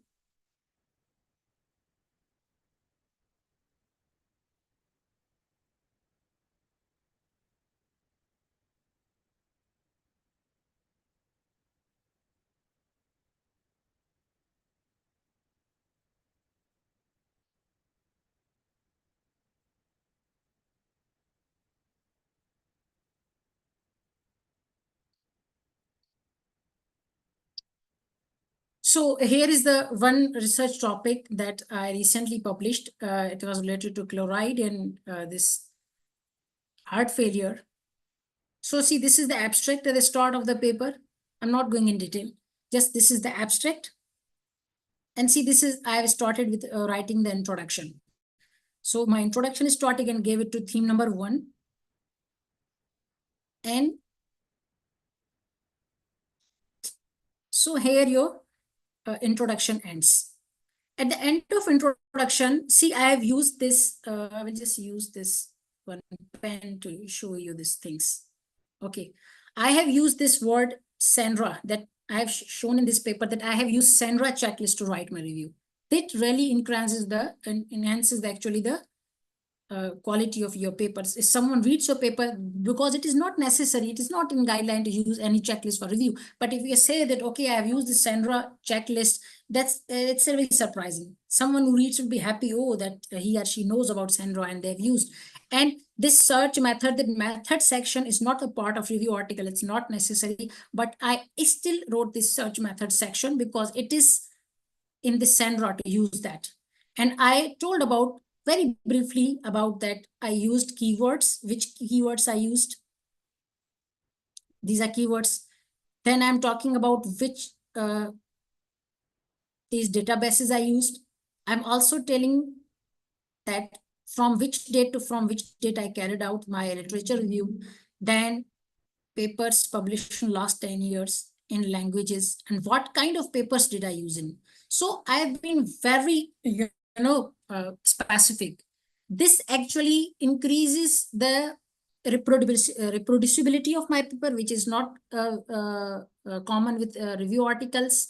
This increases the reliability of my paper, and this increases the quality of my paper. Because these processes are actually a part of systematic reviews. They're not, you will not find in rare in the review articles.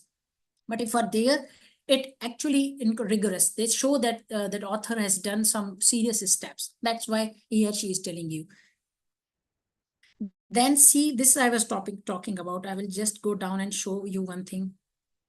See, then once the introduction is complete, you are literally writing the different sections of that topic. These are called the headings. This one heading, this is another heading. And here, see, another heading, say, for example, this is another topic under topic. This is another, this is actually heading. This is the one another heading, a theme. And below that theme, I have used this another sub-theme or subheading. And this is actually the second heading. And similarly, this is the figure. One figure that I have used. You can draw this from BioRender and draw.io for free. That's made by me. That's quite free. Again, a heading with subheadings. Second subheading. So I have arranged the information into headings and subheadings. A same figure I have shown you. So that figure is drawn there. Now, this is everything. And once your themes are complete, at the end, you have got this conclusion. There's no method section, no result section, but you have to write comprehensively. And in each theme, you have to be critical. I just can't read. We have gone past our time limits, but I think this was important to show you because we have discussed all these points. So I hope that many of the things will be clear now. That's it from me. Thank you, everyone. Thank you so much, sir. If anyone has any question, please ask now. We'll wait for 1 to 2 minutes. Yes, if there is any question, they can ask. You can write it down in the chat box as well.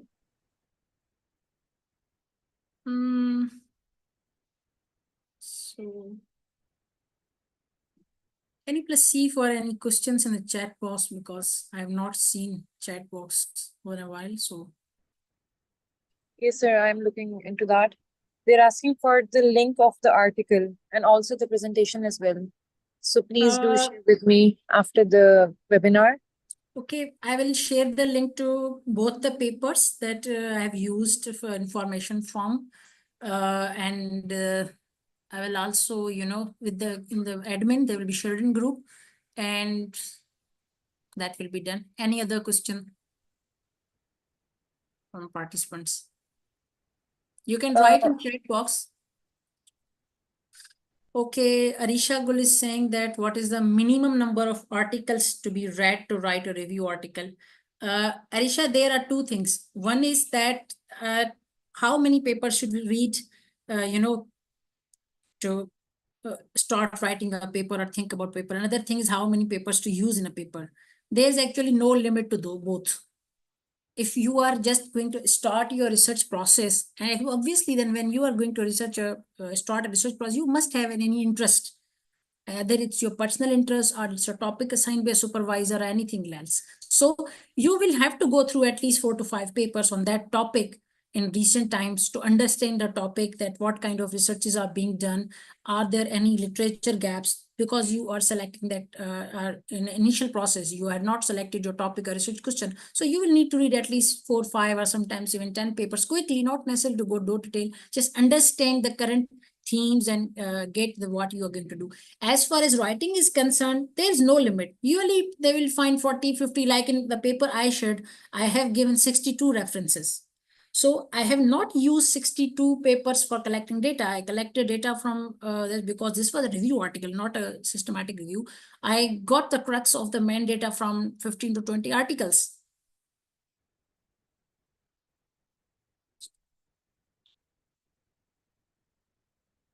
But that's it. But because I have a lot of arguments to put, for that I need references. That's why the numbering. Otherwise, there is no any fixed number.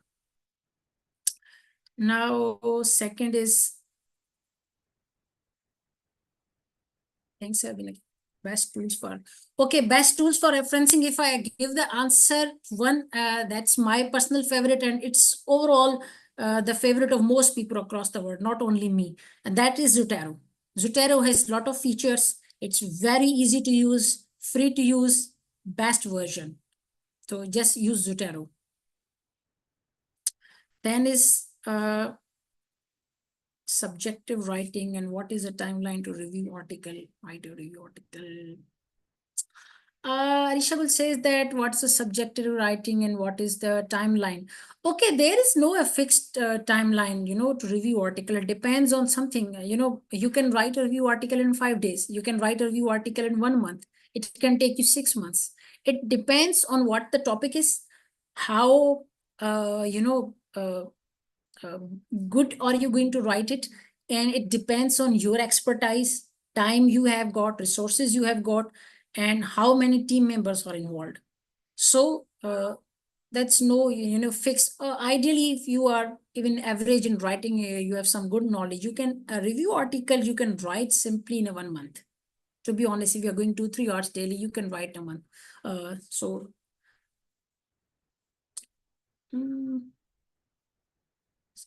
Broad we can regarding a question. So how broad we can go regarding a question? I have discussed it in detail that in narrative review, your question is quite broad. You are free. There's no any, as such a measurement that I would say that you have to go. But just like it said that in that paper, like this paper, it was like chloride in heart failure. So you can simply talk on chloride in heart failure. You can talk on low chloride in heart failure, hypochloremia in heart failure.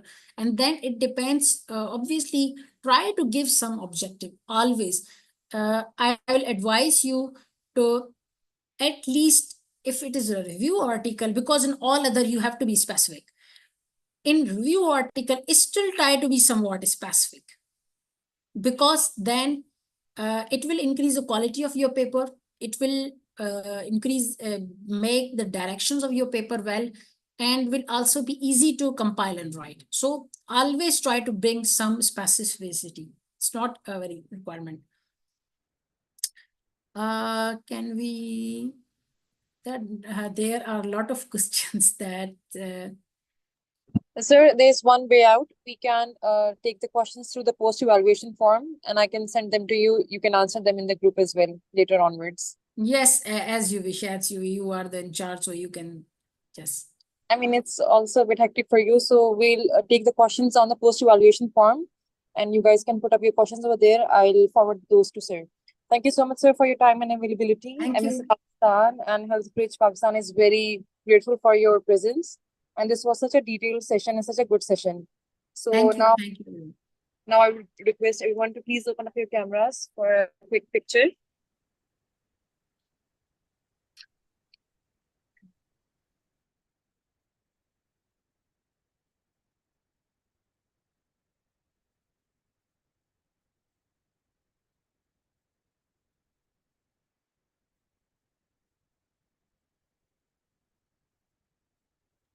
We'll just wait for like 1 minute so everyone can open up their cameras. And Aksa and Tutil, you guys have to take the picture. Please acknowledge.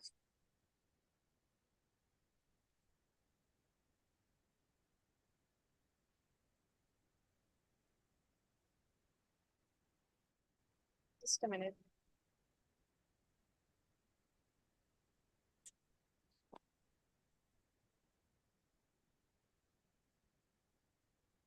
Plus, if anyone wishes to understand more about the research concepts, and particular the videos on all the AI tools and different research process, I will share the link with the admins,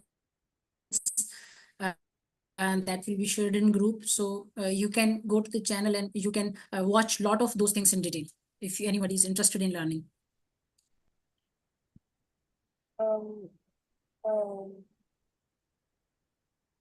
Kumail, are you on laptop? Wait, give me some time. Yeah, please. I guess Titil is not available right now. Haram Altaf, Faik Ahmed, Zille Noor, Dr. Shazeen Shafaat, Azwa Mansoor, Muhammad Hamza, Samra Saeed, Mehak Hashmi, Tartil Nawaz, Arisha Gul, Kiran Latif, Myra Khalid, Kainat, Almira Naeem, Aksa Sultan, Fiza Mariam, Talal Irshad, Shehzad Ahmed, Nazia Fida. Everyone, kindly open your cameras. Mehwish Anjum, Guys, Dr. one Anand of your Shehzad. cameras is available. Otherwise, we won't be able to adjust to you. We have a lot others.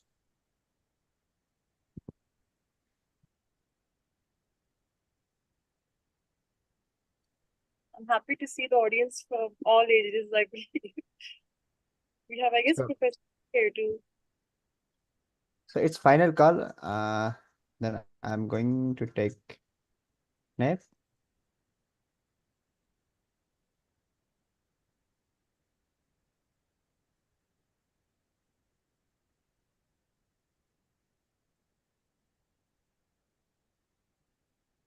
I'll go for a second.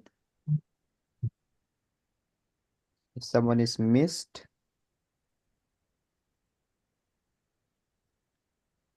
Mehak Hashmi, Tartil Nawaz, Maria Khalid, can you please open your cameras?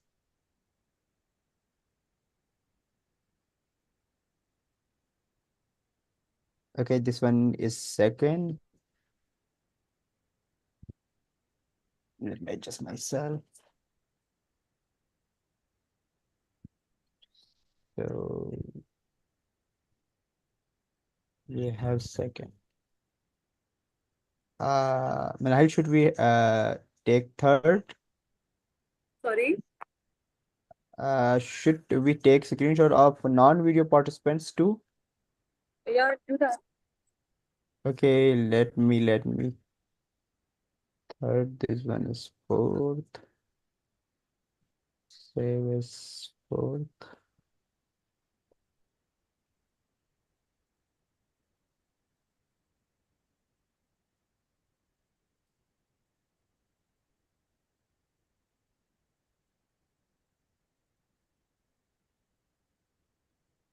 Five. So we are done with group photos. All right. Thank you so much, Kumail. And thank you so much, sir, once again. Thank you. Thank you So everybody guys, for I'll be sharing the post-evaluation form in the group shortly. So you guys have to fill that in order to be able to receive the certificates if you're a member of MSAP or Health Bridge. Otherwise, that's all from my side. Thank you so much. You may leave the meeting now.